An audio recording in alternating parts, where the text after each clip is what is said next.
ఓం సల్లక్షణ సమారంభాం చిదానందేతి మధ్యమాం అస్మదాచార్య పర్యంతాం వందే గురు పరంపరాం. ఓం శ్రీ గురుదేవాయ నమః.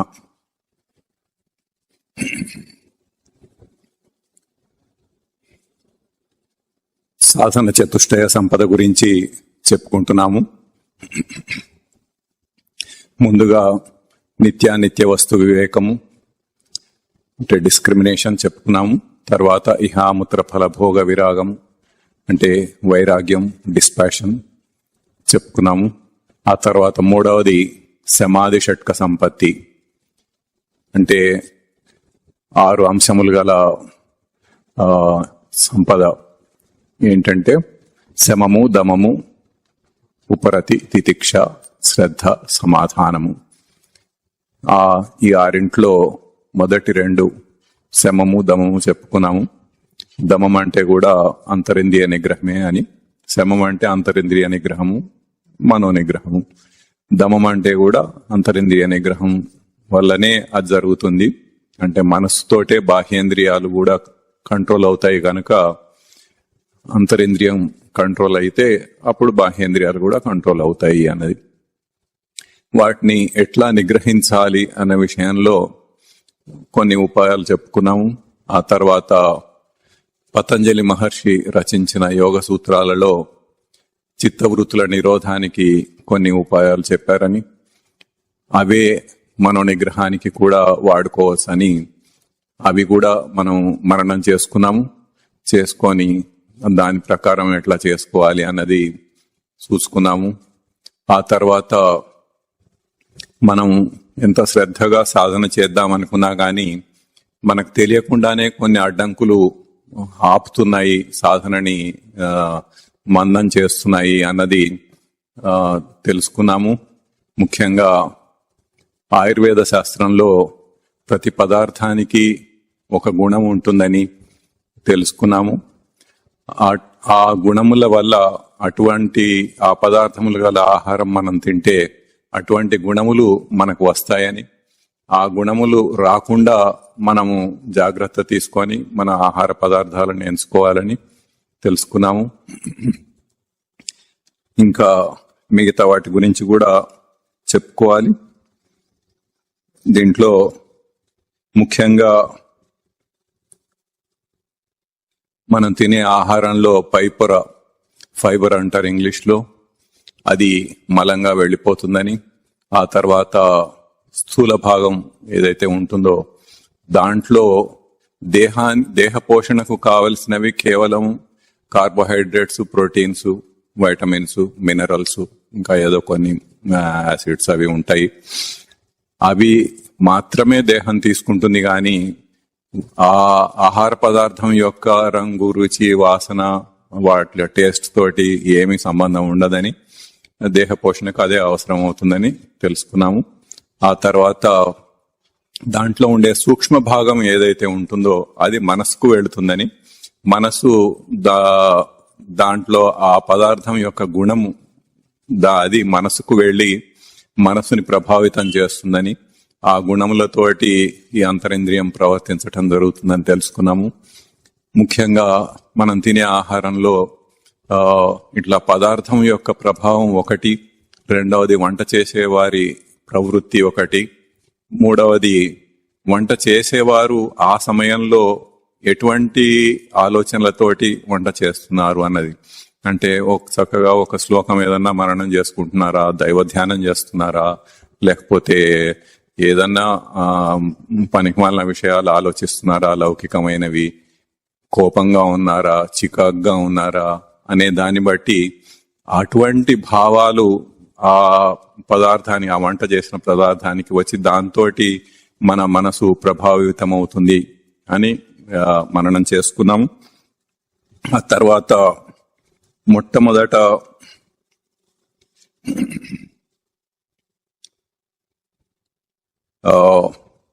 మనం తినే ఆహారంలో మొదటిగా మాంసం తినకూడదు అని మొట్టమొదటి నియమం చెప్పుకున్నాము. ఎందుకంటే మాంసం తమో గుణాన్ని కల్పిస్తుంది.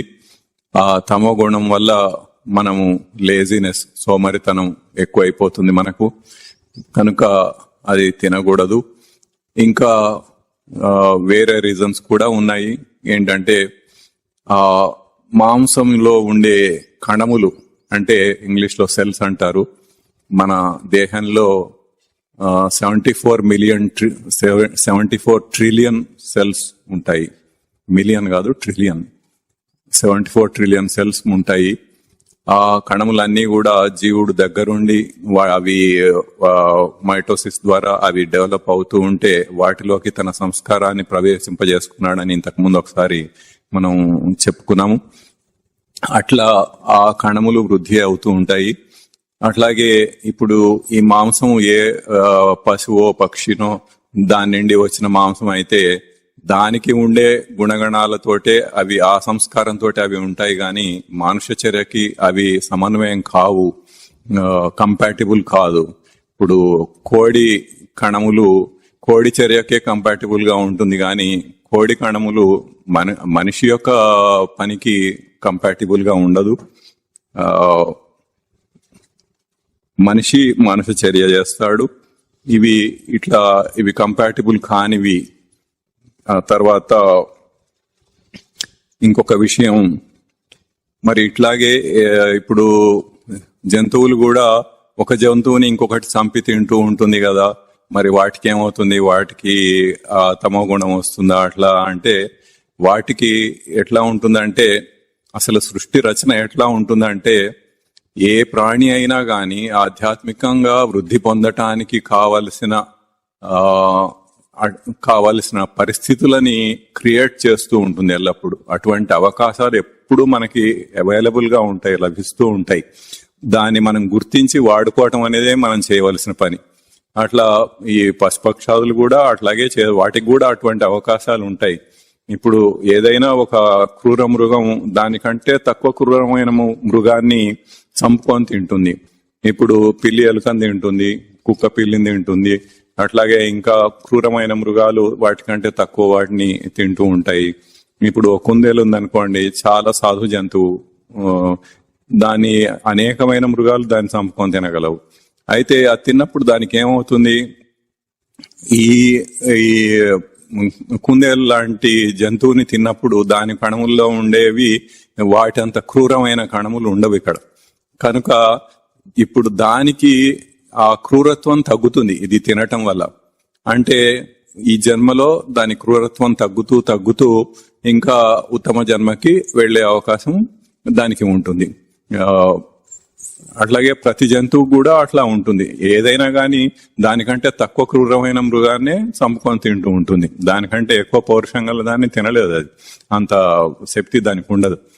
కనుక అది క్రమేపీ దానికి ఉండే సంస్కారం వృద్ధి పొందుతూ వస్తుంది. అట్లా వృద్ధి పొంది ఇంకా ఉత్తమ జన్మ అట్లా పోతూ చివరికి మనిషి జన్మకు వస్తుంది అనమాట. ఇప్పుడు మనిషి జన్మలో జ్ఞానం నరాణం అధికో విశేష అన్నారు. జ్ఞానం ఒకటి మనకు ఉన్నది. ఆ జ్ఞానంతో మనము ఈ ప్రవృత్తి అంటే ఏంటి, ఈ గుణములు అంటే ఏంటి, అసలు మన నిజ స్వరూపం ఏంటి, అవన్నీ తెలుసుకొని దాని కొరకు మనము సాధన చేస్తూ ఉండటము, చేసి తన నిజ స్వరూపంలో నిలవటానికి మనం ప్రయత్నం చేస్తూ ఉండటం అనేది మనం చేస్తూ ఉంటాము.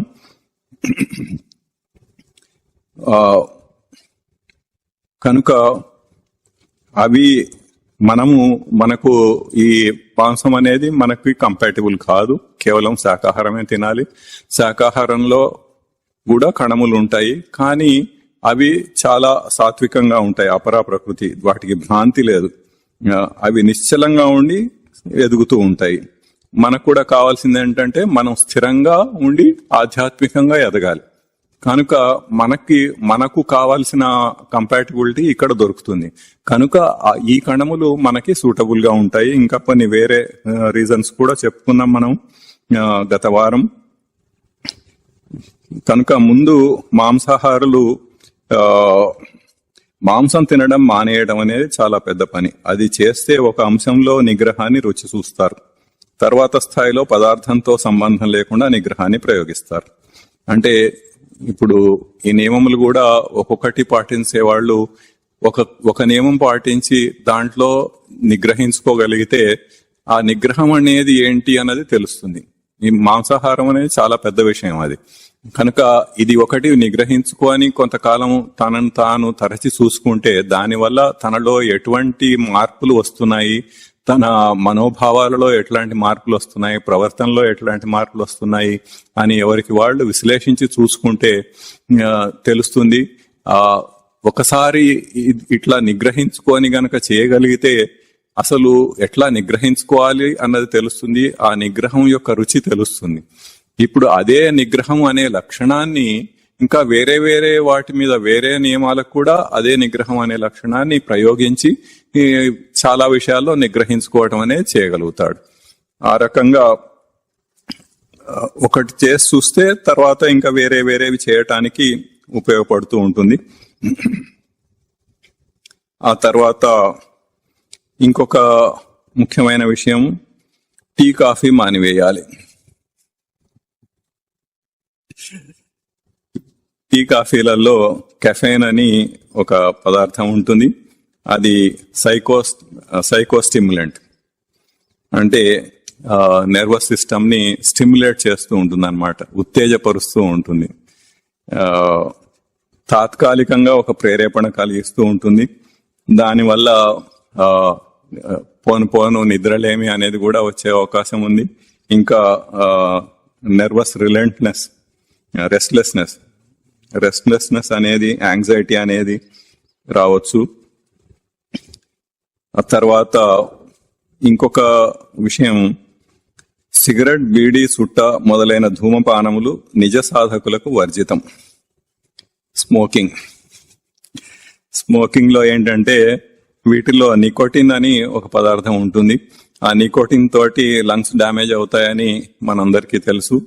మనం చాలా లౌకికంగా చాలా తెలివైన వాళ్ళం కాబట్టి ఇట్లాంటివన్నీ మనకు ముందే తెలిసే ఉంటాయి. అయినా కానీ చేసేవాళ్ళు అది కావాలని చేస్తూనే ఉంటారు. ఎంతో మందిని మనం బయట చూస్తూ ఉంటాము, లంగ్స్ డ్యామేజ్ అయిపోయి అట్లా రకరకాల రోగాలు వస్తున్న వాళ్ళని.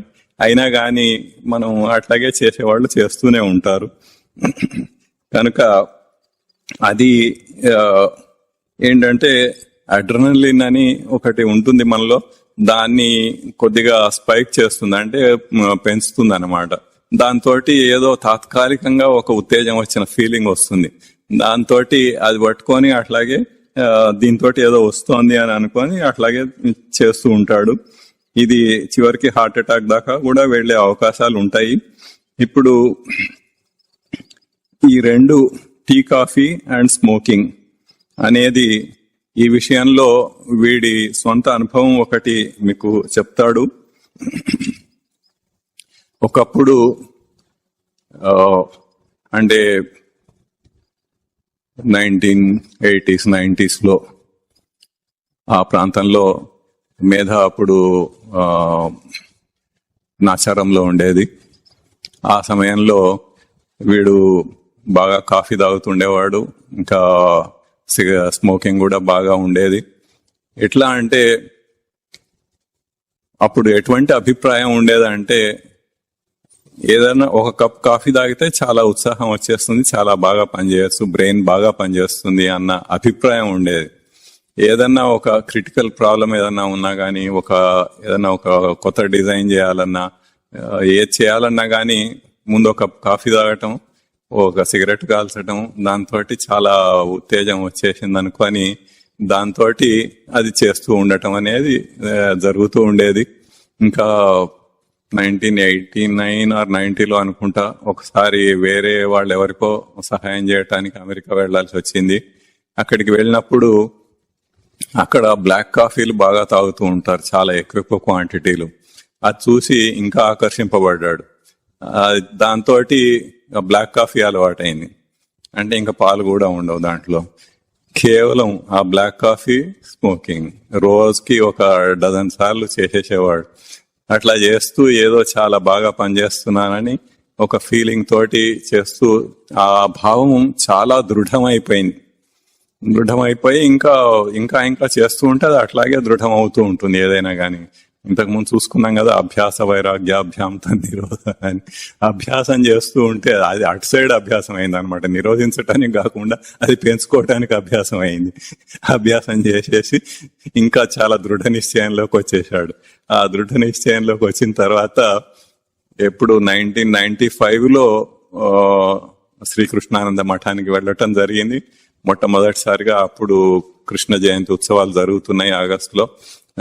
అప్పుడు వెళ్ళి ఒక 6-7 రోజులు వరుసగా ఉదయం సాయంత్రం ప్రవచనాలు వినటం జరిగింది.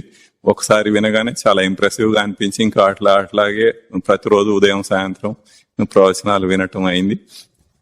అప్పుడు చాలా విషయాలు తెలుసుకున్నాడు. అసలు మనం జీవించే జీవితం కాకుండా ఇంకొక వేరే జీవితం ఉందని, అసలు ఈ జీవితానికి వేరే ధ్యేయం ఉందని, అవన్నీ ఎన్నో విషయాలు తెలుసుకున్నాడు. ఆ ప్రవచనాలతోటి చాలా ఇంప్రెస్ అయిపోయి ఆ ప్రవచనంలో స్వామివారు ఏది చెప్తే అవన్నీ వెంటనే చేసేసేవాడు. అట్లాగే ఆ ప్రవచనాల్లో ఇవన్నీ చెప్పారు. టీ కాఫీ గానీ, స్మోకింగ్ గానీ, డ్రింకింగ్ గానీ, సో మెనీ థింగ్స్. అవన్నీ వెంటనే చేసేసేవాడు. అది చేసిన తర్వాత అంటే చేయటం ఎట్లా చేశాడు, అక్కడ ఒక నమ్మకంతో ఒక గురువు ఒక స్వామి చెప్తున్నారు కనుక ఆ మాటల మీద నమ్మకంతో ముందు చేశాడు. చేసి చూద్దాం ఎట్లా ఉంటుంది అనేది. చేసి చూస్తే చేసిన తర్వాత ఒక వారం 10 రోజుల తర్వాత చూసుకుంటే ఏమీ ఇబ్బంది లేదు. మామూలుగా అదేదో అడిక్షన్ అని, అది వదలలేమని అట్లాంటి భావాలు ఏమీ లేకుండానే చక్కగా వెంటనే వదిలేసేయగలిగాడు. ఆ తర్వాత ఒక 1 నెల రోజుల తర్వాత చూసుకుంటే అసలు ఏదో ఒక క్రిటికల్ ప్రాబ్లం సాల్వ్ చేయాలంటే ఇది కావాలని, అది ఉంటేనే నేను చేయగలుగుతాను, లేకపోతే అంత తెలివిగా చేయలేనని, ఎఫిషియెంట్ గా వర్క్ చేయలేనని, ఇవన్నీ అంత భ్రాంతి అని అర్థమైపోయింది. అవన్నీ ఏమీ లేకుండా కూడా చక్కగా చేయగలిగేవాడు. తర్వాత కూడా చేస్తూ వచ్చాడు. అయితే మరి అంత దృఢ నిశ్చయం ఏర్పడింది కదా అంతకు ముందు, అదంతా ఏమైంది అంటే అదంతా కేవలం భ్రాంతి. ఊరికే అట్లా అనుకుంటూ దాన్ని దృఢం చేసుకుంటూ వచ్చాడనమాట. తర్వాత చూసుకుంటే ఏమీ లేదు.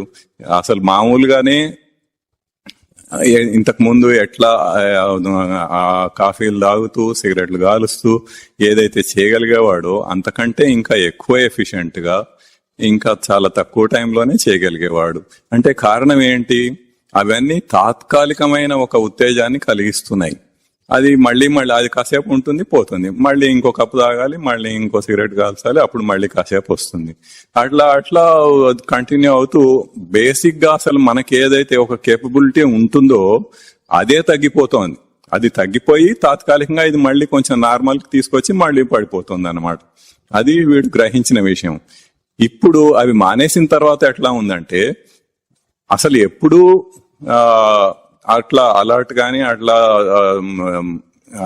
క్రియేటివ్ గానే పని చేయగలగటం అనేది, ఇంకా ఎక్కువ అవర్స్ పని చేయగలగటం అనేది ఏ రకంగా చూసినా గానీ దానికంటే ఉన్నతంగానే చేయగలిగాడు, ఇంకా ఎఫెక్టివ్ గానే చేయగలిగాడు. గాని అటువంటి అసలు ఆ భావమే తప్పు, అది మొత్తం భ్రాంతి అని అర్థమైంది.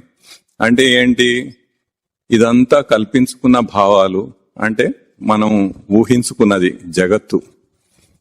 జగత్తు లేదు అని స్పష్టంగా అర్థమైంది.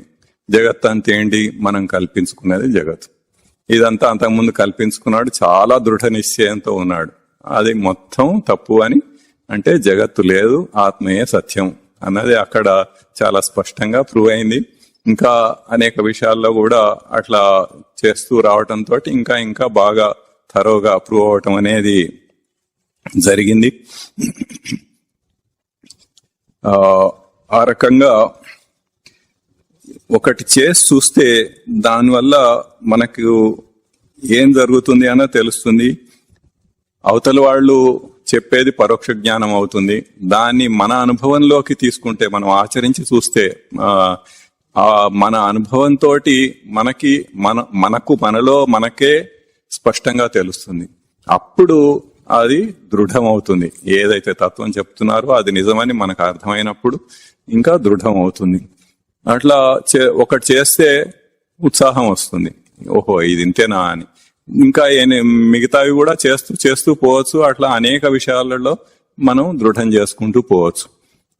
ఆ రకంగా సాధన అనేది జరుగుతుంది. తర్వాత అంశం విస్కీ, బ్రాందీ, దేశవాళీ కళ్ళు మొదలైన మత్తు పానీయాలు త్రాగటం అనే దురలవాట్ల సంగతి వేరే చెప్పాలా? సో ఈ డ్రింకింగ్ అనేది ఇది ఒక సామాజిక సమస్య. దీనివల్ల వచ్చే బ్యాడ్ ఎఫెక్ట్స్ మనందరికి చాలా బాగా తెలుసు. మొట్టమొదట లివర్ డ్యామేజ్ అవుతుందని తెలుసు. అట్లాంటి వాళ్ళని చాలా మందిని బయట చూస్తూనే ఉంటాం మనం.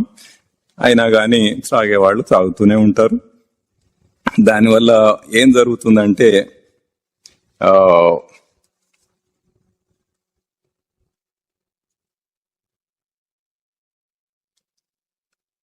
బీపీ ఇంక్రీజ్ అవుతుంది, హార్ట్ అటాక్ వచ్చే అవకాశం ఉంది, స్ట్రోక్ వచ్చే అవకాశం ఉంది.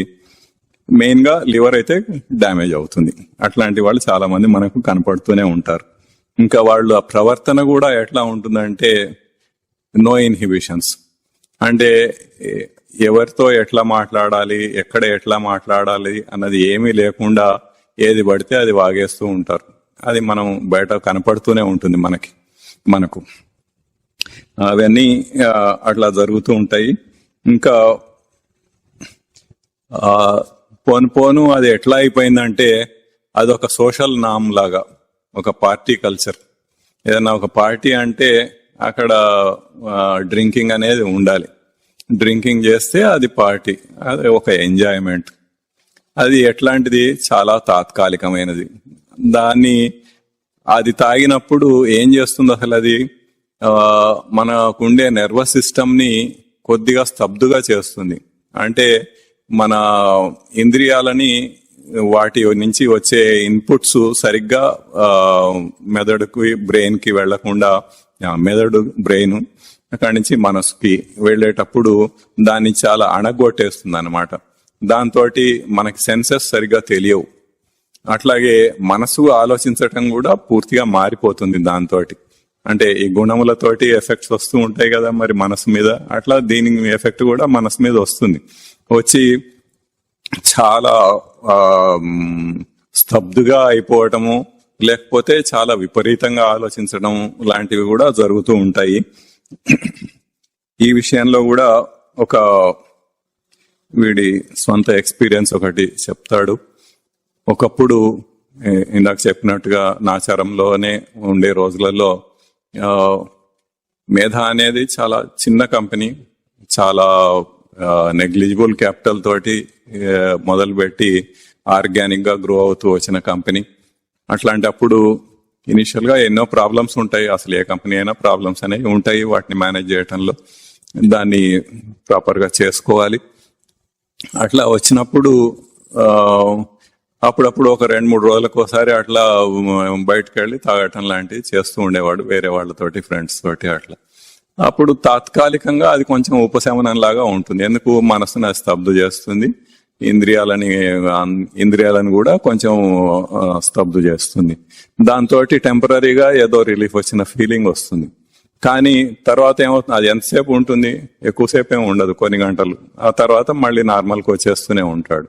పైగా ఒకసారి తాగటానికి అలవాటు పడితే ఇంతకుముందు ఎంత అమౌంట్ తాగితే దానికి జరుగుతుందో ఈ ప్రక్రియ తర్వాత సారికి అంత రాదు. మొదటిసారి ఒక పెగ్గుకి ఏది జరుగుతుందో ఆ తర్వాత ఒక పెగ్గుకి అది రాదు. రెండో పెగ్గు వేయాలి, తర్వాత 3, 4 అట్లా పెరిగిపోతూనే ఉంటుంది. దాంతో అది ఇంకా లివర్ డ్యామేజ్ అవటమే తప్ప దానివల్ల ఉపయోగం ఏమీ లేదు. అట్లా అవుతూ ఉండేది. కాబట్టి వాటితోటి ఏదో సమస్యలు ఏమి సాల్వ్ కావు. ఎట్లా సాల్వ్ అవుతాయి? సమస్య అంటే దానికి మనం ఏదో ప్రయత్నం చేసి దాన్ని సాల్వ్ చేసుకోవాలి మన తెలివితేటలతోటి. అంతేగాని దాన్ని మనసును స్తబ్దు చేసినంత మాత్రాన సమస్యలు ఎట్లా సాల్వ్ అవుతాయి? ఏం కావు. అది అట్లాగే నడుస్తూ ఉంటుంది. ఎప్పుడైతే 1995లో మఠానికి వెళ్ళి ఇవన్నీ తెలుసుకొని మానేయటం అనేది జరిగిందో అప్పుడు దాని నిజస్వరూపం అనేది అర్థమైంది. ఎట్లా ఉంటుంది ఏంటి స్పష్టంగా క్లియర్ గా ఉండగలగటము, సమస్యలను సాల్వ్ చేసుకోగలగటము, ఫైనాన్షియల్ ప్రాబ్లమ్స్ కానీ, వేరే ఇతరత్ర అనేక రకాల ప్రాబ్లమ్స్ కానీ, ఒక చిన్న కంపెనీకి ఎన్నో ప్రాబ్లమ్స్ ఉంటాయి. అటువంటివన్నీ కూడా సాల్వ్ చేసుకుంటూ రావటం అనేది చాలా ఉంటుంది. అవన్నీ చేస్తూ స్వయంగా తనకు తానే అన్ని చేసుకోగలగటం, ఈ డ్రింకింగ్ అనే అలవాటు యొక్క అవసరం లేకుండానే చేయగలగటం అనేది అప్పుడు అర్థమైంది. మామూలుగా మానేయటానికి అదొక అడిక్షన్ అంటారు. అంటే ఒకసారి అలవాటు పడితే వదిలిపెట్టడం చాలా కష్టం అన్నది. అట్లా ఈ బాగా డ్రింక్ చేసే వాళ్ళని కానీ, స్మోక్ చేసే వాళ్ళని కానీ, వాళ్ళని దాని నుంచి విత్డ్రా చేయటానికి, అది మాన్పించటానికి ఎన్నో రీహాబిలిటేషన్ సెంటర్స్ కూడా ఉంటాయి దేశం అంతటా. ఆ సెంటర్స్ లో పడేసి కొన్నాళ్ళు ఉంచి వాళ్ళు ఏదో చేసి కొంత సైకలాజికల్ గా, కొంత ఫిజికల్ గా మందులతోటి ఏదో చేస్తూ ఉంటారు. అయినా సక్సెస్ అయ్యేవి అవుతుంటాయి, కానివి కానే కావు. కానీ దీంట్లో ఒక ముఖ్యమైన విషయం ఏంటంటే, మనం ఒక ఉన్నతమైన ధ్యేయం పెట్టుకొని ఆ ధ్యేయం కోసం చేస్తే చాలా సులభంగా చేయవచ్చు. అది ఏమాత్రం కష్టం కాదు, ఇటువంటివి ఏమీ అవసరం లేదు. జస్ట్ అట్లా ప్రవచనంలో స్వామివారు చెప్పటము, అది చేయాలి అనుకొని నెక్స్ట్ డే నుంచి అది చేసేయటం, ఆచరించడం, అంతే. ఏమి ఇబ్బంది లేదు. విత్డ్రాల్కి ఏమి ఇబ్బంది అనేది లేదు, ఎటువంటి రీహాబిలిటేషన్లు అవసరం లేదు. అది మన మామూలుగా లౌకికమైన జీవితంలో కూడా మనం అనేక చోట్ల చూస్తూనే ఉంటాము. ఏదైనా ఒక పెద్ద పని పెట్టుకున్నప్పుడు దాంట్లో చిన్న చిన్నవి సాక్రిఫైస్ చేయటం అనేది. ఇంతకు ముందు ఒక ఎగ్జాంపుల్ చెప్పుకున్నాము. ఒక ఐఏఎస్ ఎగ్జామ్ కి ప్రిపేర్ అవుతున్నాడు, చాలా కాన్సన్ట్రేటెడ్ గా డైలీ ఒక 18 hours అట్లా పనిచేస్తూ చదువుకుంటున్నాడు. అటువంటి వాడు ఎన్ని సామాన్యమైన సుఖాలన్నీ ఎన్ని వదిలేస్తాడు?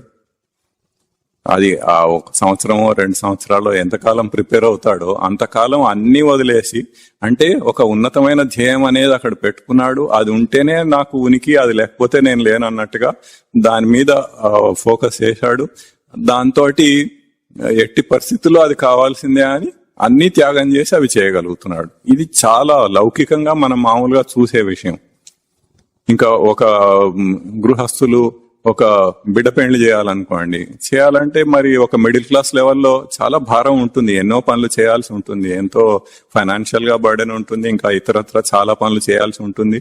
మరి ఆ చేసే సమయంలో ఓ 4 రోజులు మరి ఎంతకాలమో ఆ కాలంలో మామూలుగా రోజు తను ఎట్లా అయితే చిన్న చిన్న సుఖాలు అనుభవిస్తూ ఉంటాడో అవన్నీ ఆ సమయంలో అనుభవించలేడు. మొత్తం ఫోకస్ అంతా దాని మీదకే వెళ్ళిపోతుంది. అటే కాన్సన్ట్రేట్ చేసి అది బాగా చేయాలి అన్న దృష్టితోటి అట్లా చేస్తూ ఉంటాడు. చిన్న చిన్న సుఖాలన్నీ త్యాగం చేస్తూ ఉంటాడు. అంటే లౌకికంగా ఏదో గొప్పది అని అనుకొని దాన్ని చేస్తూ ఉండటం వల్ల అది దాంతోటి వేరే నార్మల్ గా ఉండే సుఖాలని త్యాగం చేయటం అనేది మనకి చాలా బాగా తెలిసిన విషయమే, తెలిసిన విద్యయే. ఎన్నోసార్లు ఎన్నో వాటి గురించి చేస్తూనే ఉన్నాం. ఇక్కడ కూడా అట్లాగే చేస్తే అటువంటి ఇబ్బంది రాదు. ఇప్పుడు మామూలుగా ఇంతకు ముందు ఈ ప్రవచనంలో విని మానేయాలని వీడు నిశ్చయం చేసుకోవటానికి ముందు కూడా మామూలుగా ఏదో ప్రెషర్స్ తోటి అప్పుడప్పుడు మానేస్తూ ఉండటము, మళ్ళీ కొన్నాళ్ళకి మళ్ళీ మొదలు పెట్టడము అట్లా జరుగుతూ ఉండేది. 2-3 సార్లు జరిగింది అట్లా కూడా. అది నిలవలేదు. కానీ ఇక్కడేంటి, ఒక తన నిజస్వరూపంలో నిలవటం, అసలు నిజస్వరూపం అంటే ఏంటో తెలుసుకొని దాంట్లో ఉండి ప్రశాంతంగా తృప్తిగా ఉండగలగటం అనేది ఒక శాశ్వత సుఖం. ఎన్నో జన్మల నుంచి జరుగుతున్న దీన్ని ఆపేసి ఆ దాంట్లోకి వెళ్ళటం అనే ఆ ఒక గొప్ప ధ్యేయం ముందు పెట్టుకొని ఆ దృష్టితోటి చేసినప్పుడు చేయటం చాలా సులభం అవుతుంది. ఒక పెద్ద దాని గురించి చిన్న చిన్నవి మనం సాక్రిఫైస్ చేసినట్టుగా ఆ దృష్టితో చేస్తే తప్పకుండా ఇవన్నీ చాలా సులభంగా చేయగలుగుతారు. అది లేకుండా వేరే ఏదో లౌకికమైన ధ్యేయాల కోసం చిన్న చిన్న వాటి కోసం చేయాలంటే చేయలేరు.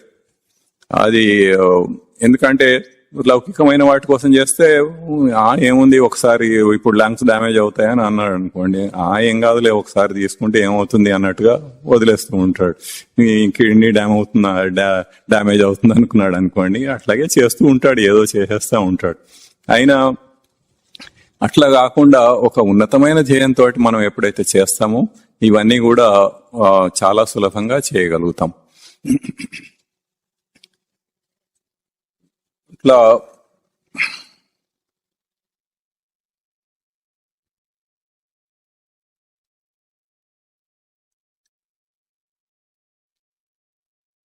ఇది ఒకటే కాకుండా ఇంకా హెల్త్ కూడా చాలా బాగుపడింది. అంతకుముందు చాలా సార్లు తలనొప్పి వస్తూ ఉండేది, ఏదో ఒకటి అవుతూ ఉండేది. ఎప్పుడైతే మఠానికి వెళ్ళటం మొదలుపెట్టి అటువంటి ఆ నియమాలు ఆచరించటం మొదలుపెట్టి చేస్తూ వచ్చాడో అసలు అప్పటి నుండి 1995 నుండి ఒక 12 సంవత్సరాల దాకా ఎప్పుడు కూడా తలనొప్పి రాలేదు. ఒక్కసారి కూడా అసలు వేరే ఇంకే జబ్బు చేయటం లాంటిది కూడా లేదు. ఎప్పుడన్నా ఒకసారి ఏ బ్యాక్టీరియా తోటో వైరస్ తోటో కొద్దిగా జ్వరం లాగా వస్తే కాసేపు రెస్ట్ తీసుకోవటం అంతే, వీలైతే ఒక హాఫ్ డే రెస్ట్ తీసుకోవటం, లేకపోతే అది కూడా లేదు. దానంతట అదే తగ్గిపోయేది, అసలు మందులు వేసుకోవటం అనేది కూడా లేదు. అటువంటి ఆరోగ్యం అనేది కూడా లభించింది. ఇవన్నీ సైడ్ ఎఫెక్ట్స్. అసలు మెయిన్ మన సచ్చిదానంద స్మృతిలో నిలవటం అనేది మెయిన్ థింగ్.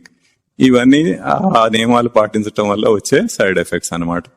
ఆ తర్వాత ఏదో కిడ్నీ ప్రాబ్లం వచ్చింది. అది ఎందుకు వచ్చింది అంటే మోకాళ్ళకి కొద్దిగా మామూలుగా అరిగిపోతూ ఉంటాయి కదా, ఎక్కువ తిరుగుతూ ఉంటే దాంతో ఏదో నొప్పులు వస్తే దానికి ఒక హోమియోపతి డాక్టర్ని ఎక్కడో ఒరిస్సా నుంచి పట్టుకొచ్చారు, చాలా బాగా చేస్తున్నాడని. ఆయన ఏదో ఇచ్చాడు, దాంతో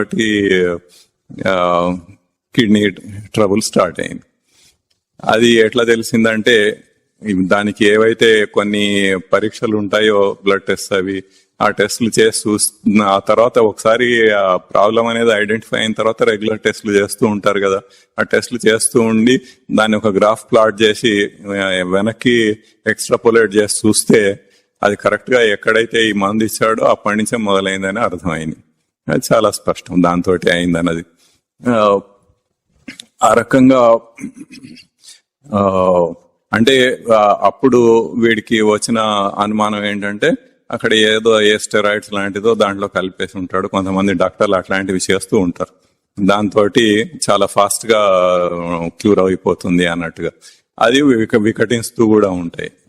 ఆ దేహంలో ఎటువంటి తప్పుడు మందులు వాడినా గానీ, దేహం మీద ఎటువంటి ప్రయోగాలు అట్లాంటివి చేసినా గానీ అది పోయి కిడ్నీ మీద పడుతుంది, కిడ్నీ డ్యామేజ్ అవుతుంది. ఎందుకంటే ఈ మందులు అలోపతి మందులైనా, హోమియోపతి మందులైనా, ఆయుర్వేద మందులైనా ఏవైనా క్లియర్ చేయాల్సింది కిడ్నీనే. అది క్లియరెన్స్ కి అక్కడికే వెళ్తాయి, అక్కడ డ్యామేజ్ అవుతుంది. ఇంకా అప్పటి నుండి అది వేరే సంగతి. ఏదేమైనా కానీ అటువంటి జబ్బు చేసి అట్లా సఫర్ అయినా గాని ఇంకా స్పష్టంగా అట్లా ముందులాగా పనిచేయగలగటము, రోజుకి కొన్ని కొత్త ప్రోడక్ట్స్ ఎన్నో తర్వాత డెవలప్ అయినాయి.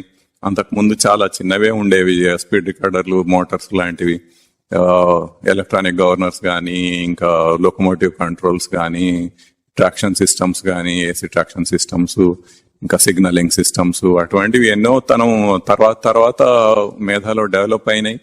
మరి అవి చేస్తున్నప్పుడు చాలా రోజుల తరబడి 18 అవర్స్ కూడా పర్ డే పనిచేస్తూ ఉండేవాడు. ఇంకా 16 అవర్స్ 14 అవర్స్ అయితే చాలా నార్మల్ లైక్.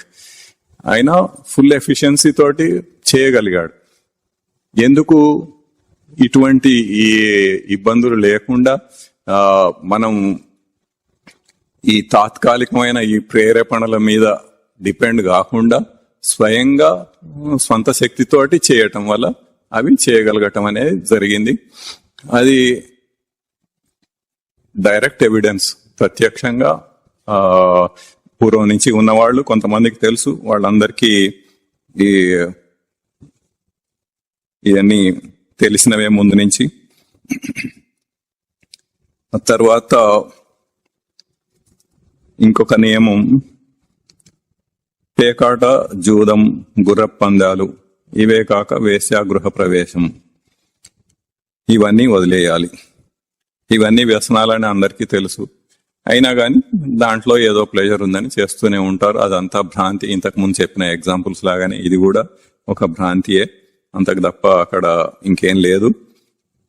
ముఖ్యంగా పేకాట, జూదం, గుర్ర పొందాలంటే ఇవన్నీ ఒక ఆశ, ధనం మీద ఆశతోటి దాంతో ఆ బెట్టింగ్స్ చేస్తూ ఉంటే ఎప్పుడో వస్తుంది, చాలా డబ్బు వచ్చేస్తుంది అని అనుకొని చేస్తూ ఉంటాడు. అది ఎప్పుడో ఒకసారి వస్తూ ఉంటుంది. దాంతో ఉత్సాహం పెరిగి చేస్తాడు, మళ్ళీ చాలా సార్లు రాదు, అయినా మళ్ళీ ఎప్పుడో వచ్చేస్తుంది. అట్లా దాన్ని మభ్య పెడుతూ వీడు అట్లాగే ఇంకా దాంట్లో పడి కొట్టుకుంటూ ఉంటాడు. ఇవన్నీ కూడా వ్యసనాలు అని మనందరికీ తెలుసు, లౌకికంగానే తెలుసు, దానికి అధ్యాత్మ విద్య అవసరం లేదు. వాటి వల్ల పాడైపోయిన వాళ్ళని మనం లోకంలో చాలా మందిని చూస్తూనే ఉన్నాము. అయినా గాని దాని నిజం, దాని వెనక ఉన్న సత్యాన్ని అర్థం చేసుకోకుండా అట్లాగే ప్రవర్తిస్తూ ఉండటం అనేది జరుగుతూ వస్తున్నది. ఇప్పుడు అధ్యాత్మ విద్య తెలిసి దాన్ని కొంత అర్థం చేసుకొని ఆ సత్యాన్ని దర్శించి ఇవన్నీ వదిలేయటం అనేది తప్పకుండా చేయవలసింది. ఒక సింపుల్ విషయం ఏంటంటే, ఒక పదార్థమైనా, ఒక వ్యక్తి అయినా, ఒక విషయమైనా, ఏదైనా అది వదిలి నేను ఉండలేను అని అన్నాడంటే అది వ్యసనమే. అది వదిలి నేను ఉండలేనంటే అది వ్యసనమే. మనం నిత్యానిత్య వస్తు వివేకం గురించి మనము విచారణ చేసుకున్నప్పుడు స్పష్టంగా అర్థమైంది, అన్ని అనిత్యమైనవే, ఆత్మ ఒక్కటే నిత్యమైనది. ఇవన్నీ వెళ్ళిపోయేవే, వాటిని మనం వదిలేసేవే. మనమన్నా వదిలేస్తాము, అదన్నా మనల్ని వదిలేసి వెళ్ళిపోతుంది. ఏది మనతో పాటుగా ఉండదు. మనం చిన్నప్పుడు చేసినవి, మనకు చిన్నప్పుడు చాలా ఇష్టమైనవి ఎన్నో ఉండొచ్చు. ఒక బొమ్మ కావచ్చు, ఒక సైకిల్ కావచ్చు, ఒక స్కూటర్ కావచ్చు, ఏదన్నా కావచ్చు, ఎన్నో ఉంటాయి. అవన్నీ ఉన్నాయా? ఎప్పుడో పోయినాయి, అసలు వాటి గుర్తు కూడా లేదు మనకు. అట్లా ప్రతిదీ, ఏ వస్తువు అయినా కానీ, ఎంతో మంది వ్యక్తులు వాళ్ళ లైఫ్ అయిపోతూ వాళ్ళు వెళ్ళిపోతూనే ఉంటారు. లేకపోతే వీడి లైఫ్ అయితే వీడే పోతాడు, వాళ్ళు ఉంటారు. ఇట్లా ఏదైనా కానీ తాత్కాలికమే గాని అది శాశ్వతం అనేది కాదు అని మనం చాలా డీటెయిల్డ్ గా విచారణ చేసుకున్నాము. అట్లా అది లేకుండా నేను ఉండలేను అంటే నన్ను నేను గుర్తించుకోవటానికి ఇంకొకటికి నాకు కావాలి అని అర్థం అన్నమాట. నన్ను నేను గుర్తించుకోవడానికి ఇంకొకటి ఎందుకు నాకు అవసరం? నాలో నేను ఉండగా చక్కగా నేను నేను నేను అని లోపల నుంచి ఒక స్ఫురణ ఎల్లప్పుడూ వస్తూనే ఉంది. ఎవరికైనా గాని, అధ్యాత్మ విద్య తెలిసినా తెలియకపోయినా గాని నేను నేను అని అనుకుంటూనే ఉంటాడు. తప్పుగా ప్రవృత్తిని పట్టుకొని నేను అనుకున్నా సరే, అట్లా తనలో తానే ఉండగా బయట ఏదో పట్టుకొని దాంతోటి తనను గుర్తించుకోవటం అనే దానికి ప్రయత్నిస్తున్నాడు. దీన్ని విచారణ చేత తొలగించుకొని ముక్తి పొందాలి, దాని నుంచి ముక్తి పొందాలి. ఇటువంటి ఏవైనా గానీ అవన్నీ వ్యసనాలే, వాటన్నిటి నుండి ముక్తి పొందాలి. ఆ తర్వాత ఇంకా కొన్ని ఆహార పదార్థాల గురించి తెలుసుకుందాం. ఉల్లి తల్లి లాంటిది అని దేహానికి సంబంధించిన సామెత. ఎప్పుడైనా మందుగా వాడితే వాడవచ్చునేమో గాని తమో గుణమును చిచ్చగొడుతుంది, స్తబ్దు చేస్తుంది. వృద్ధి చేసే ఉల్లి, చిన్న పెద్ద ఉల్లి అంటే వెల్లుల్లిపాయలు గాని పెద్ద ఉల్లిపాయలు గాని గుణాతీతమును ఆచరించి అందుకోవలసిన సాధకులకు వర్జితం. మామూలుగా ఉల్లిపాయలు తమో గుణం, మనకి తెలియక ప్రతి వంటకంలో ఉల్లిపాయలు వేస్తూనే ఉంటాం. తమో గుణమే కాకుండా కొంత కామ ప్రేరేపణ కూడా చేస్తూ ఉంటుంది. అది దాన్ని తప్పకుండా వదిలిపెట్టాల్సిన విషయం.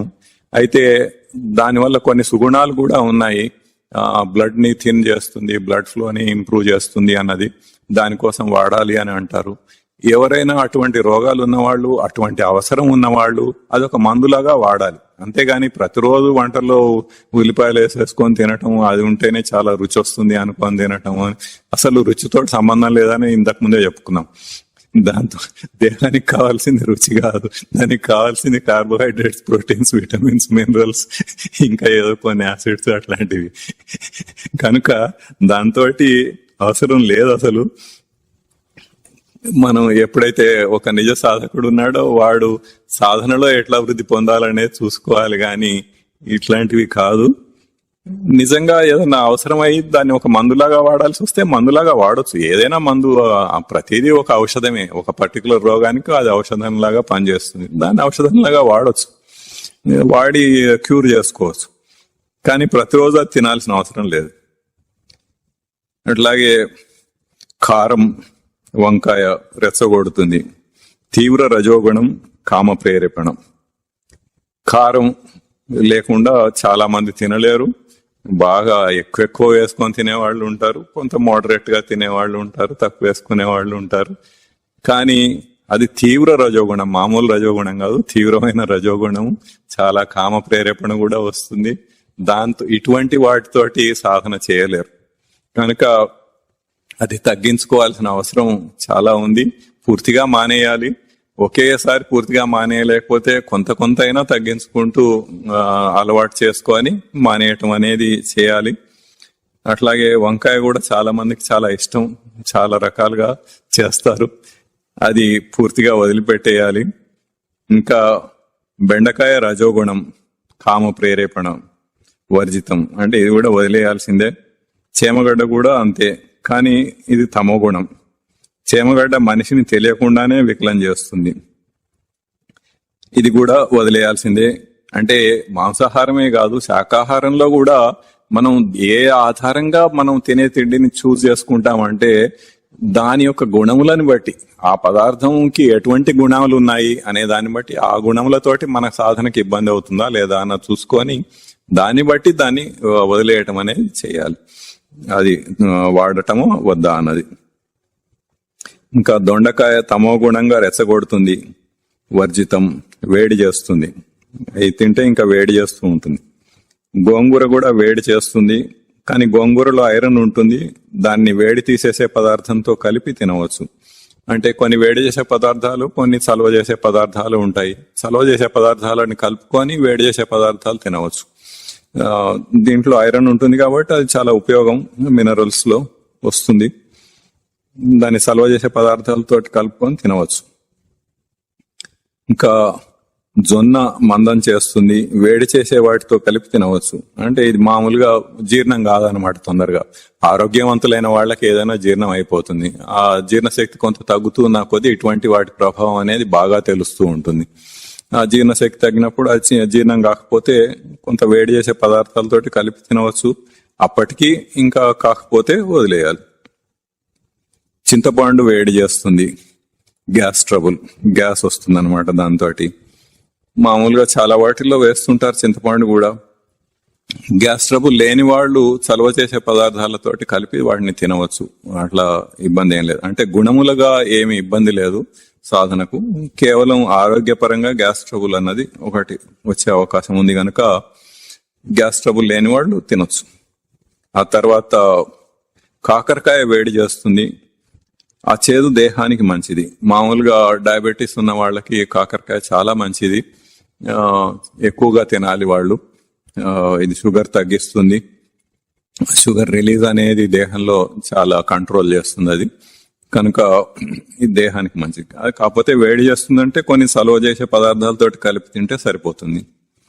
కందగడ్డ వేడి చేస్తుంది, కానీ చెరుపు కాదు, అది సలువ పదార్థాలతో తింటే సరిపోతుంది. పెండలం జీర్ణం కాదు, అది ఇనర్ట్, ఏమీ చేయదు. సో దానివల్ల నష్టమేం లేదు. కాకపోతే అది జీర్ణం కాదు అంటే మరి ఆరోగ్యవంతులైన వాళ్ళు, జీర్ణం చేసుకోగలిగిన వాళ్ళు చక్కగా తినేయచ్చు, ఏమి ఇబ్బంది లేదు.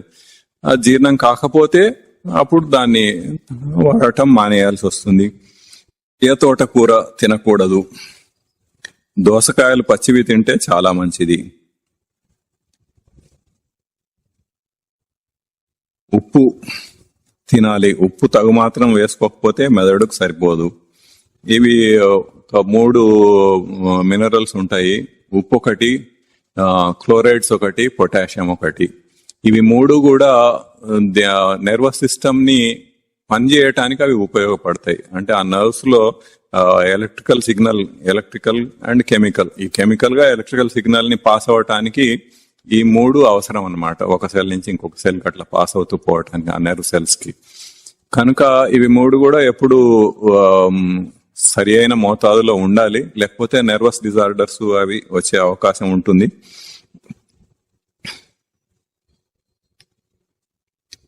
అన్నం నిల్వ చేస్తే మురుగు వస్తుంది, అంటే పురుగులు పుట్టిస్తుంది, అదే హాని చేస్తుంది, అది వికలం. మామూలుగా అన్నము ఎప్పుడో పొద్దున వండింది రాత్రికి తినేయటము అట్లా చేస్తూ ఉంటారు. దాంతో చూడటానికి ఏం లేకపోయినా ఏదో కొద్దిగా వాసన వచ్చింది అనుకోండి, కొద్దిగానే కదా ఏం కాదులే అని తినేస్తారు. కొద్దిగా అయినా కానీ దాని లోపల అది ఆ పురుగులు ఉండటం వల్లనే ఆ వాసన వస్తుంది. కనుక అది అట్లా ముఖ్యంగా ఎండాకాలం ఎక్కువసేపు దాన్ని అట్లా నిల్వ ఉంచటం అనేది మంచి కాదు. ఇంకా ఫ్రిడ్జ్లలో పెట్టుకొని తింటూ ఉంటారు. అసలు ఫ్రిడ్జ్ కూడా ఆరోగ్యానికి మంచిది కాదు. కానీ అది కేవలం ఒక ఆరోగ్యపరమైన విషయమే గాని మనకి గుణముల పరంగా సాధన పరంగా విషయం కాదు అది.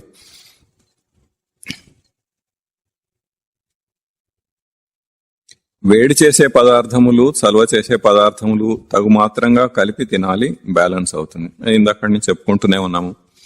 వేడి చేసే ఏవైతే ఇప్పటిదాకా వేడి చేస్తాయి అని చెప్తున్నామో వాటన్నిటికీ చలవ చేసే పదార్థాలతోటి కలుపుకొని తినొచ్చు. కలపటం అంటే దాంట్లోనే కలిపేసి తినేయాల్సిన అవసరం లేదు.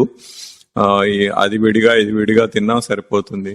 ఇంకా ఒక పూట ఇది తిని ఒక పూట చలవ చేసేది తిన్నా సరిపోతుంది. ఓవరాల్ గా బ్యాలెన్స్ చేసుకోవటం అనేది ముఖ్యం. అది ఆరోగ్య స్థితిని బట్టి. ఇంకా కొంత ఏజ్ ఎక్కువైన వాళ్ళు, అట్లా భరించలేని వాళ్ళు ఏ పూటకు ఆ పూటనే బ్యాలెన్స్ చేసుకోవటం అనేది ఉత్తమం. ఎవరిది వాళ్ళకే తెలుస్తుంది, వాళ్ళ దేహాన్ని పరీక్షించుకుంటూ ఉంటే, గ్రహిస్తూ ఉంటే.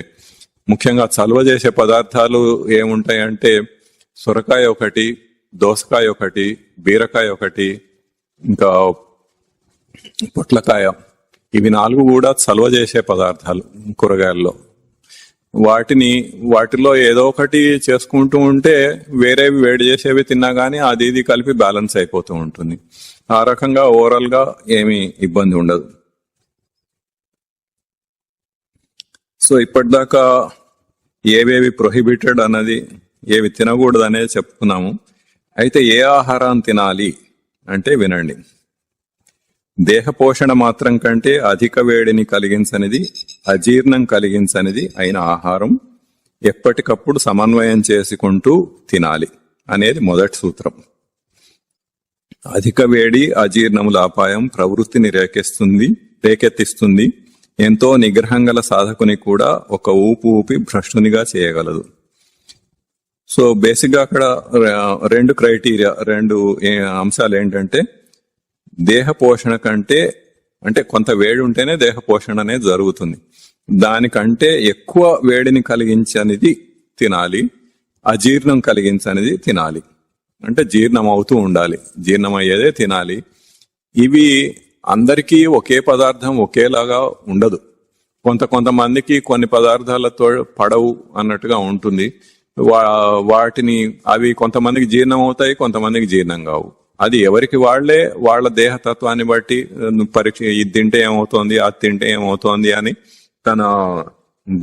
గ్రహించి తనకు తానే తెలుసుకోవాలి. తన దేహమే తనే ప్రయోగం చేసి, ఎక్స్పెరిమెంట్ చేసి చూసుకొని దాన్ని బట్టి డిసైడ్ చేసుకోవాలి ఏది జీర్ణం అవుతుంది, ఏది జీర్ణం కాదు అన్నది. అట్లాగే ఏది అధిక వేడిని కలిగిస్తుంది అన్నది అట్లా చూసుకొని తినటం అనేది ముఖ్యం. అట్లా కాకుండా అధిక వేడి గాని అజీర్ణం గాని ఉంటే అది ప్రవృత్తిని రేకెత్తిస్తూ ఉంటుంది. అంటే రజోగుణం వస్తుంది అన్నమాట అక్కడ. దాన్ని నిగ్రహించుకోవటం మన సాధనాంశం. ఈ గుణములను నిగ్రహించటం అనేదే మనకు సాధనాంశం కాబట్టి అటువంటివి తినకుండా ఉండాలి. ఇంకా రెండవ సూత్రం ఏంటంటే, మీకు లభించేది మీరు ఆర్థికంగా భరించగలిగినది తినాలి. అంటే మామూలుగా లభించటం అంటే ఏదైనా సీజనల్ గా తినటం అనేది బెస్ట్. అది మామూలుగా డాక్టర్లు కూడా చెప్తూ ఉంటారు చాలా చోట్ల.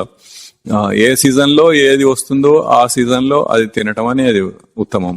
ఇప్పుడు ఎండాకాలం మామిడి పండ్లు వస్తాయి, ఇంకో కాలంలో జామకాయలు వస్తాయి, ఇంకో కాలంలో సీతాఫలాలు వస్తాయి. అట్లా రకరకాల పండ్లు రకరకాల సమయాల్లో వస్తూ ఉంటాయి. ఏ సీజన్ కి ఏది వస్తుందో అది మామూలుగా సృష్టి రచన ప్రకారం అది తన దేహానికి తగినదే ఉంటుంది. అట్లా తినటం అనేది ఉత్తమం. ఇప్పుడు ఆకుకూరలు ఉన్నాయనుకోండి, ఆకుకూరలు చాలా మంచిది దేహానికి. కానీ వర్షాకాలంలో ఆకుకూరలు తినరు. అవి పెరుగుతాయి కానీ తినరు. ఎందుకంటే దాంట్లో పురుగులు వస్తూ ఉంటాయి, బ్యాక్టీరియా అవి డెవలప్ అవుతూ ఉంటాయి దాంట్లో, కాబట్టి అవి తినరు. అట్లా మనం చూసుకొని దాన్ని ఏది లభిస్తుంది అన్నది. ఇంకా రెండవ క్రైటీరియా ఏంటంటే ఆర్థికంగా భరించగలిగినది. అంటే అందరికీ ఒకలాగా స్తోమత ఉండదు, ఎవరి స్తోమతను బట్టి వాళ్ళు చూస్ చేసుకోవాలి. అంత మాత్రాన చాలా కాస్ట్లీ పదార్థాలు అయినవి, అధిక ధరలు కలిగినవి మాత్రమే మంచివి, తక్కువ ధరకు వచ్చేవి చెడ్డవి అన్నది కాదు. చాలా పదార్థాలు తక్కువ ధరలో ఉండి కూడా అధిక ధరల వాటికంటే ఉత్తమమైనవి ఉంటాయి. ఇప్పుడు ఉదాహరణకి ఇప్పుడు వేరుశెనగలు ఉన్నాయనుకోండి, అవి చాలా మంచివి దేహానికి. దాంట్లో ప్రోటీన్స్ బాగా చాలా ఎక్కువగా ఉంటాయి. కానీ ఇప్పుడు జీడిపప్పులు ఉన్నాయనుకోండి, దాంట్లో కూడా ప్రోటీన్స్ ఉంటాయి, కానీ దానికంటే ఇంకా వేరుశెనగల్లో కాస్త ఎక్కువే ఉంటాయి. ఇంకా వేరే పదార్థాలు, మంచి పదార్థాలు కూడా వేరుశెనగల్లో ఎక్కువ ఉంటాయి. కానీ జీడిపప్పు వేరుశెనగల కంటే ఒక 5 times 10 times ఎంతో ఎక్కువ ధర ఉంటుంది.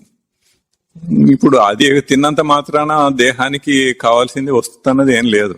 అది ఏదో టేస్ట్ అనుకొని తింటే తినొచ్చు, అది వేరే సంగతి. అది ఎఫర్ట్ చేయగలిగిన వాడు, ఆ టేస్ట్ ఎమ్మడిబడి కొట్టుకునేవాడు వాడు తింటాడు. కానీ సాధకులకి టేస్ట్ అని, రుచి అని దాని గురించి పట్టించుకోకూడదు. అసలు పట్టించుకోకుండా మనం ఎందుకు తింటున్నాము? దేహ పోషణ కోసం తింటున్నాము. దేహ పోషణ కోసం తినేటప్పుడు దేహానికి ఏది అవసరమో అది తినాలి. దేహానికి ఏది అవసరము? కార్బోహైడ్రేట్స్, ప్రోటీన్స్, మినరల్స్, వైటమిన్స్ ఇట్లాంటివి అవసరం. దానికి అవసరమైనవి దానికి అది ఏ పదార్థాల్లో అవి ఉన్నాయో చూసుకొని దాన్ని బ్యాలెన్స్ చేసుకుంటూ అట్లా తినాలంతే. అంతేగాని అదేదో రుచి అని ఇది రుచి అని తినటం అనేది సాధక లక్షణం కాదు. ఆ తర్వాత శక్తికి తగినది భౌతికంగా సమతుల్యమైన భోజనం ఉండాలి అనట 3వ సూత్రం. అంటే తనకి తగినంత శక్తినిచ్చేది. ఇప్పుడు మనం చేసే పనిని బట్టి మనకు ఎంత శక్తి కావాలి అనేది ఉంటుంది. ఇప్పుడు ఈ రోజుల్లో అందరికీ తెలుసు ఎన్ని క్యాలరీస్ ఫుడ్ తినాలి, ఏ పని చేసేవాళ్ళు ఎన్ని క్యాలరీస్ ఫుడ్ తినాలి అనేది అందరికీ, చాలా కొద్దిగా ఎడ్యుకేషన్ ఉన్న వాళ్ళందరికీ తెలిసిన విషయమే. చాలా బండ పని చేసేవాళ్ళు, ఎక్కువ సామాన్లు మోసేవాళ్ళు, చేసేవాళ్ళు, అట్లాంటి వాళ్ళకి ఎక్కువ శక్తి అవసరం ఉంటుంది. ఏదో టేబుల్ దగ్గర కూర్చొని చేసేవాళ్ళు లేకపోతే అట్లాంటి వాళ్ళకి తక్కువ, ఇంకా సాఫ్ట్వేర్ లాంటివి చేసే వాళ్ళకి ఇంకా తక్కువ.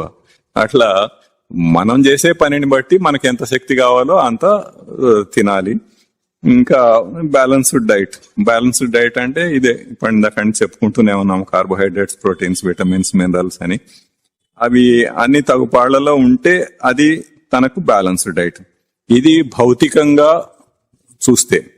ఇంకా అభౌతికంగా చూస్తే బ్యాలెన్స్డ్ డైట్ అంటే ఏంటంటే ఆహారం తన స్వరూపాన్ని తను గ్రహించేటట్లుగా ఉంటే బ్యాలెన్స్డ్.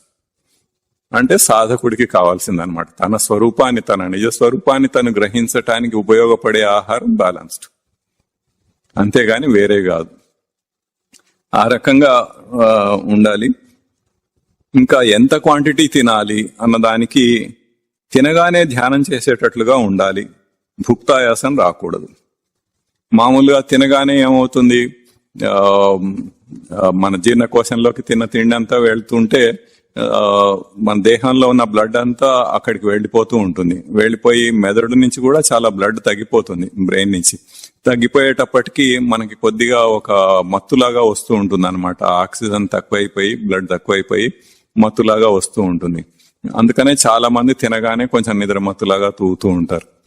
అయితే అది ఎంత తినాలంటే తినగానే ధ్యానం చేసేటట్లుగా, అంటే ఒక మెడిటేషన్ గాని, ఏదన్నా మననం చేసుకోవటం, జ్ఞానపరమైన మెడిటేషన్ గాని, ఏదన్నా శ్లోకాలు మననం చేసుకోవటం గాని, ఇంకోటి గాని, ఆధ్యాత్మికంగా కావాల్సినవి చేసుకునేటట్లుగా ఉండేటంత. ఇంకా భుక్తాయాసం రాకూడదు. ఎక్కువ తింటే భుక్తాయాసం వస్తుంది, భుక్తాయాసం రాకూడదు. అటు అంత క్వాంటిటీలో మనం తినాలి. అది సరి అయినది, అది బ్యాలెన్స్డ్ డైట్.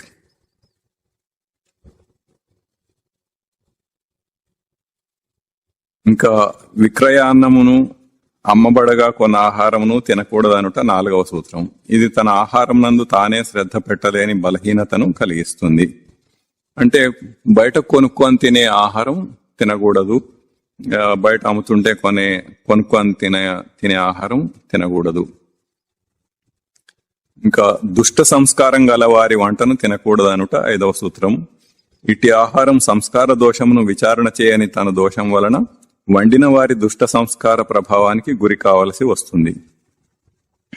ఇది 5వ సూత్రం. ఇంతకు ముందే చెప్పుకున్నాము, మనం ఒక పదార్థం యొక్క గుణము, వంట చేసే వాళ్ళ ప్రవృత్తి, ఆ తర్వాత వంట చేసేటప్పుడు వాళ్ళు ఎటువంటి భావంలో ఉండి వంట చేస్తున్నారు అనే మూడు కూడా మన ఆ ఆహారంతో సహా మనకి వచ్చి మన మనసుని ఎఫెక్ట్ చేస్తుంది అని. కాబట్టి వాళ్ళ సంస్కారాన్ని బట్టి అటువంటి సంస్కారం గల వాళ్ళు చేసిన వంటను తినకూడదు. హోటళ్లు మొదలైన అశుచి స్థానములలోని ఆహారం తినకూడదు అనుట 6వ సూత్రం. బాహ్య శుచిని ఎరగని వారికి అంతఃశౌచం అయోమయమే. ఇప్పుడు హోటళ్లలో తింటే ఎట్లా ఉంటుంది? హోటల్ నడిపించే వాళ్ళకి వాళ్ళ దృష్టి దేని మీద ఉంటుంది? డబ్బు సంపాదించాలి. డబ్బు సంపాదించడానికి ఏదైనా చేస్తాడు, వాడు సంపాదిస్తాడు. అంతేగాని అదేదో చాలా శుచిగా చేయాలి అని వాడి దృష్టి ఎప్పుడు ఉండదు. దృష్టి అంతా డబ్బు మీదనే ఉంటుంది. ఇప్పుడు మామూలుగా ఇంట్లో వంట చేసుకుంటున్నాం అనుకోండి, ఏదైనా ఒకటి కింద పడుతుంది, అది పడేయటమో లేకపోతే అది కడిగి వాడుకోవటానికి తగినదైతే కడుక్కొని మళ్ళీ వాడుకోవటమో ఏదో చేస్తాము. హోటల్లో వాడు అవన్నీ చేస్తాడా? వాడు అవన్నీ చేయడు. ఇది ఏది పడ్డా దాంట్లో అది అట్లాగే ఓ బాండీలో ఇంత నూనె పోసి కాలుస్తూ ఉంటాడు, దాంట్లో ఏది పడ్డా దాంతో పాటు వెళ్ళిపోతూనే ఉంటుంది. అది వాడికి అసలు ఆ దృష్టే ఉండదు. ఎంత గొప్ప హోటల్ అయినా కానీ అది ఎట్లాంటిది అని తెలుసుకోవాలంటే దాని కిచెన్ లోకి వెళ్ళి చూస్తే మనకే అర్థమైపోతుంది అది ఎట్లాంటిదో. కనుక ఈ అటువంటివి చోట్ల తినకూడదు సాధకులు. నిజంగా సాధన చేయదలుచుకున్న వాళ్ళు అట్లాంటివి తినకూడదు. అయితే ఇంకొక విషయం ఏంటంటే శౌచం, శుచి అనేది బాహ్య శౌచమే తెలియకపోతే ఇంకా అంతఃశౌచం ఏం తెలుస్తుంది? బాహ్య శౌచం మనకి కంటికి కనపడేది, అది అశుచిగా ఉంది అన్నది. వేరాజ్ మన అధ్యాత్మ విద్యలో మనం చేయవలసిన సాధన అంతఃశౌచం, మనస్సులో శుచిగా ఉండగలగటం అనేది మనం చేయాల్సింది. బయటదే అర్థం కాకపోతే, కంటికి కనపడుతున్నదే అర్థం కాకపోతే ఇంకా లోపల ఏం అర్థం అవుతుంది వాడికి? కనుక ఇవన్నీ అభ్యాసం. ఒకటి చేస్తే ఆ అనుభవంతో ఇంకొకటి అట్లా ఇంకా సూక్ష్మంగా చేసుకుంటూ వెళ్ళగలగటం అనేది జరుగుతుంది.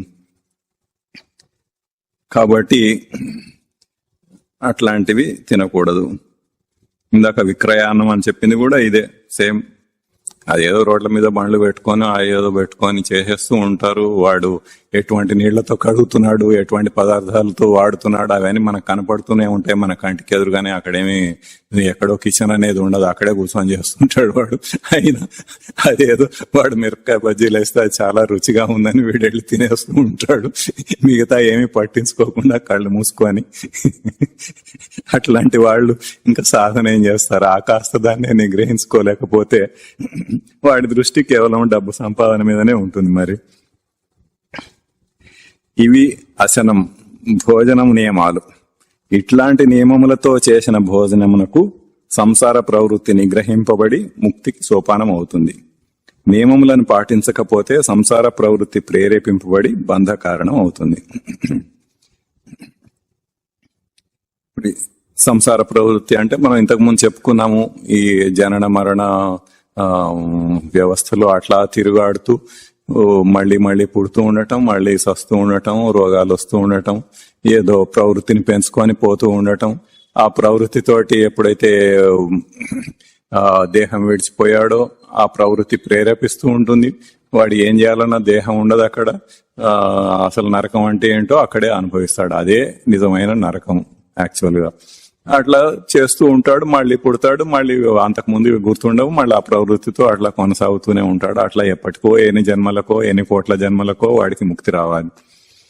అట్లా కాకుండా కొంత సంస్కారాన్ని మనము ఏర్పరచుకున్నాం కాబట్టి ఈ రోజున మనం అధ్యాత్మ విద్య గురించి తెలుసుకుంటున్నాము, దాన్ని సాధన చేయాలనే ఉద్దేశంతో ప్రయత్నం చేస్తూ ఉన్నాము. కనుక వీలైనంత త్వరగా మన సాధన పూర్తి కావాలంటే ఇటువంటి నియమాలని ఆచరించాలి. బాహ్య శౌచమే అయినా అంతఃశౌచమే అయినా ఏ నియమం అయినా అనాదిగా వస్తున్న ప్రవృత్తిని నిగ్రహించడానికి చెప్పబడినవే.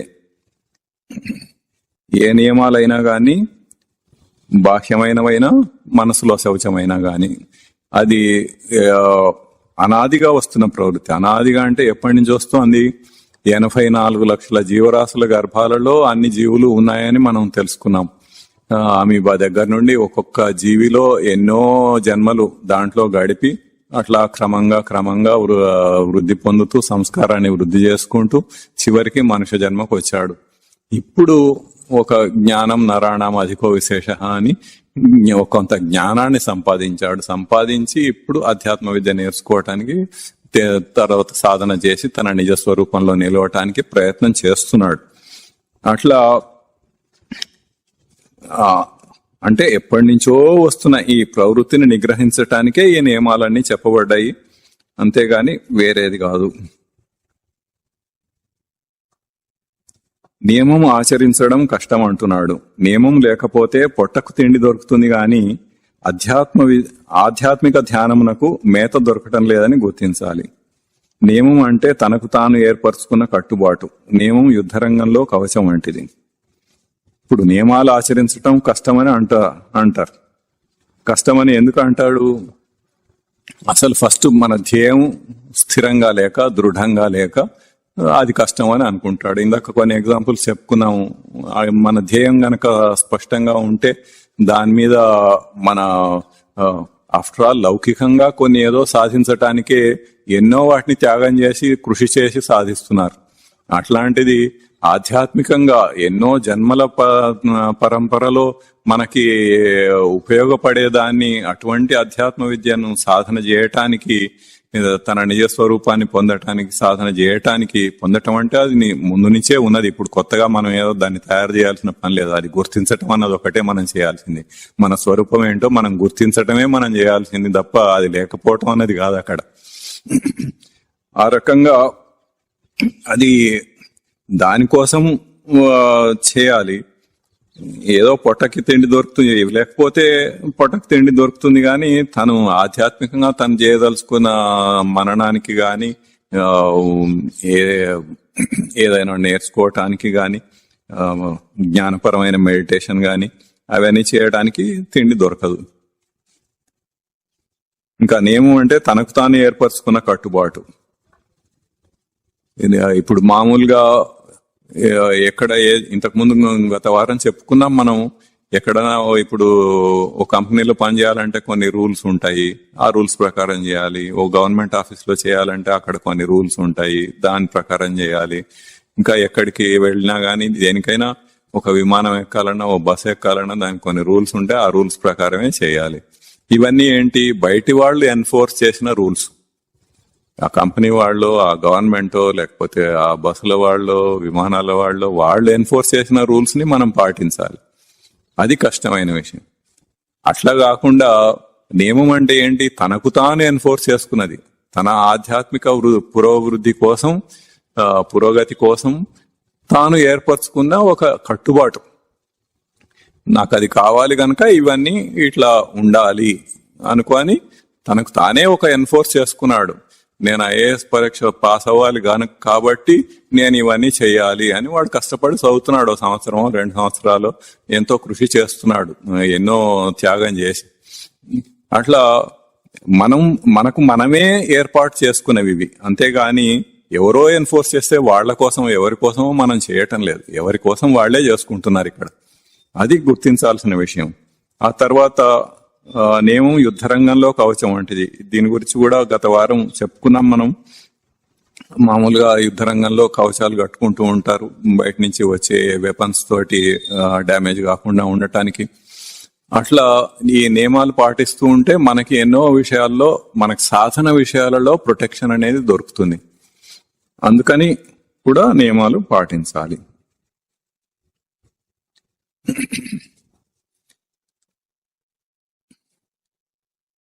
ఇంకొక విషయం, మామూలుగా ఇప్పుడు తిండి గురించిన అనేక విషయాలు చెప్పుకున్నాము. మామూలుగా ఒక కుటుంబంలో ఉండే వాళ్ళకి ఇతర కుటుంబ సభ్యులు ఉంటారు. ఇప్పుడు ఒక్కడో ఒక మనిషి, ఆడైనా మగైనా గాని, వాళ్ళ కోసం ఇట్లా ఇవన్నీ కావాలి, వేరే వాళ్ళకి అవసరం లేదు అన్నప్పుడు కుటుంబంలో కొన్ని సమస్యలు వచ్చే అవకాశం ఉంటుంది. అట్లాంటప్పుడు వాళ్ళందరితోటి సమన్వయ పూర్వకంగా ఎట్లా ప్రవర్తించాలి అనేది ముందు నేర్చుకోవాలి. ఇంతకు ముందు కూడా 1-2 సార్లు చెప్పాను ఇది. అది దృష్టిలో పెట్టుకొని చేయాలి. ముఖ్యంగా అందరూ సచ్చిదానంద స్మృతి స్వరూపాలే. నేనెట్లా అయితే సచ్చిదానంద స్మృతి స్వరూపమో, ఆత్మస్వరూపమో, కాన్షియస్నెస్ అంటే నేనే ఎట్లాగో అట్లాగే అవతలి వాళ్ళు కూడా అంతే. వాళ్ళకి తెలిసి ఉండకపోవచ్చు, ఉండకపోవచ్చు. తెలిసినా తెలియకపోయినా వాళ్ళు కూడా ఆ స్వరూపాలే. నాకు ఏది శ్రేయస్కరమో వాళ్ళకు కూడా అదే శ్రేయస్కరం. వాళ్ళు కూడా నా కుటుంబ సభ్యులే గనక నాకు నాలాగానే వాళ్ళు కూడా శ్రేయస్సును పొందాలి అనే దృష్టితోటే ఉండాలి ఎంతసేపటికి. ఆ రకంగా వాళ్ళని ఎడ్యుకేట్ చేసి వాళ్ళని ఈ రంగంలోకి మరల్చి వాళ్ళు కూడా ఆధ్యాత్మికంగా వృద్ధి పొందాలి. కేవలం లౌకికంగా ఏదో బతుకుతూ మళ్ళీ మళ్ళీ జన్మలెత్తుతూ బతకాల్సిన అవసరం లేకుండా వాళ్ళు కూడా మనలాగానే వృద్ధి పొందాలి. తన నిజస్వరూపాన్ని తెలుసుకోవాలి, శాశ్వత సుఖాన్ని పొందాలి, తృప్తిగా ప్రశాంతంగా బ్రతకగలగాలి అన్న ఆ దృష్టితోటి మనం చేయాలి. ఆ రకంగా వాళ్ళని ప్రోత్సహించి వాళ్ళు కూడా ఈ వీడియోలు చూసేటట్లుగా చూచి వాళ్ళకి అర్థం కాని విషయాలు మనం ఎక్స్ప్లెయిన్ చేసి వాళ్ళకి ఏమైనా సందేహాలు ఉంటే మనం తెలుసుకొని గాని లేదా వాళ్ళే తెలుసుకునే ఏర్పాటు చేసి గాని వాళ్ళ సందేహాలు నివృత్తి చేస్తూ ప్రోత్సహిస్తూ అందరూ కలిసి, కుటుంబ సభ్యులు అందరూ కలిసి చేస్తే చాలా సులభంగా సాఫీగా జరిగిపోతుంది, ఎటువంటి ఒడిదుడుకులు లేకుండా. అట్లా కాకుండా కొంతమంది చేయకుండా కొంతమంది చేయాలనేటప్పటికీ అక్కడ ప్రాబ్లమ్స్ వస్తూ ఉంటాయి. ఇప్పుడు వంట అనేది మామూలుగా ఒక మధ్యతరగతి కుటుంబంలో అయితే ఒక వంటనే ఉంటుంది. ఇంకా బాగా డబ్బున్న వాళ్ళు అయితే వంట మనుషులను పెట్టుకొని అందరికి ఎవరికి కావాల్సింది వాళ్ళు వండి పెట్టుకోవచ్చు, అది వేరే సంగతి. అటువంటప్పుడు మనం ఎట్లా సమన్వయం చేసుకోవాలి, ఏది నాకు శ్రేయస్కరమో అదే అవతలి వాళ్ళకు కూడా శ్రేయస్కరము, ఇతర కుటుంబ సభ్యులకు కూడా శ్రేయస్కరము. కనుక ఎటువంటి నియమాలు నేను పాటిస్తున్నానో అవి కూడా వాళ్ళకు కూడా అవే నియమాలు అవసరం అన్నది దృష్టిలో పెట్టుకొని అట్లా చేస్తూ ఉండటం అనేది చాలా అవసరం. అది చేయగలగటం కూడా ఒక సాధనయే. అట్లా ఎట్లా ప్రవర్తించి అట్లా సమన్వయం చేసుకోవాలి అన్నది కూడా ఆ తెలివితేటలు కూడా సాధనలో ఒక భాగమే. అట్లా సరి అయిన కండిషన్స్ క్రియేట్ చేసుకొని మనం చేయగలగాలి. అట్లా చేస్తే నియమాలు ఆచరించటం అనేది చాలా సులభం అవుతుంది. ఇప్పుడు ఇప్పటిదాకా ఈ నియమాలన్నీ ఎందుకు చెప్పుకుంటున్నాం మనము అంటే, మనం ఎక్కడి నుంచి వచ్చాము? మనో నిగ్రహం, అంతరింద్రియ నిగ్రహం. శమము అంటే అంతరింద్రియ నిగ్రహం, మనో నిగ్రహం. దానికి అనేక ఉపాయాలు మనము వెతుకుతూ ఎట్లా నిగ్రహించాలి దాన్ని అన్న దాంతోటి మధ్యలో పతంజలి యోగ సూత్రాల గురించి కూడా తెలుసుకొని దాంట్లో ఉండే కొన్ని సూత్రాల ద్వారా కూడా మనం నిగ్రహించవచ్చు అన్నట్టుగా అది కూడా మననం చేసుకున్నాము. ఆ తర్వాత ఈ మనం తినే తిండి వల్ల, ఈ కొన్ని వ్యసనాల వల్ల మనకు అడ్డం వస్తున్నాయి ఇవన్నీ మన సాధనకు అన్నది మనకు తెలియకుండానే మనం ఎంతో శ్రద్ధగా కష్టపడి చేస్తున్నా గానీ దాని ఫలితం ఎందుకు రావటం లేదు అంటే ఇటువంటి అడ్డంకులు ఉన్నాయి కొన్ని అని. ఆ అడ్డంకులను తొలగించుకోవటానికి ఇప్పుడు ఈ పదార్థాలలో ఉండే గుణాలు గురని వంట చేసే వాళ్ళవి కానీ ఇవన్నీ కూడా మనం దాన్ని తెలుసుకున్నాము. ఈ రకంగా ఈ అడ్డంకులన్నీ తొలగించుకొని మనము మన మనసుని నిగ్రహించుకోవాలి, అంతరింద్రియాన్ని నిగ్రహించుకోవాలి. అప్పుడు ఈ శమము దమము అనేది కంప్లీట్ అవుతుంది. దాంతోటే మనకు మోక్ష సిద్ధి అనేది కలుగుతుంది. అది చేయలేకపోతే మోక్ష సిద్ధి అనేది కలగదు. అక్కడ ప్రశాంతంగా ఉండగలగటం అనేది, ఎటువంటి పరిస్థితులలో కూడా ప్రశాంతంగా ఉండగలగటం అనేది మనం అభ్యాసం చేయాలి. ఇట్లా అనేకమైన ఉపాయాలతోటి మనం దాన్ని సాధించాలి.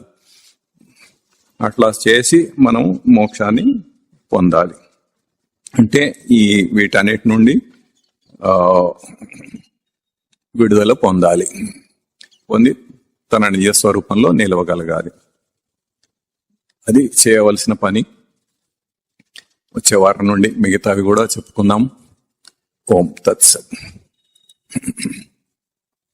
ఓం గురుర్ బ్రహ్మ గురుర్ విష్ణు గురుర్ దేవో మహేశ్వర గురు సాక్షాత్ పరం బ్రహ్మ తస్మై శ్రీ గురవే నమః. ఓం శ్రీ గురు చరణారవిందాభ్యాం నమో నమః. ఓం శ్రీ గురు చరణారవిందయుగళం గృహీత్వా హస్తాభ్యాం శిరసి నయనే వక్షసి వహామి. ఓం తత్ సత్.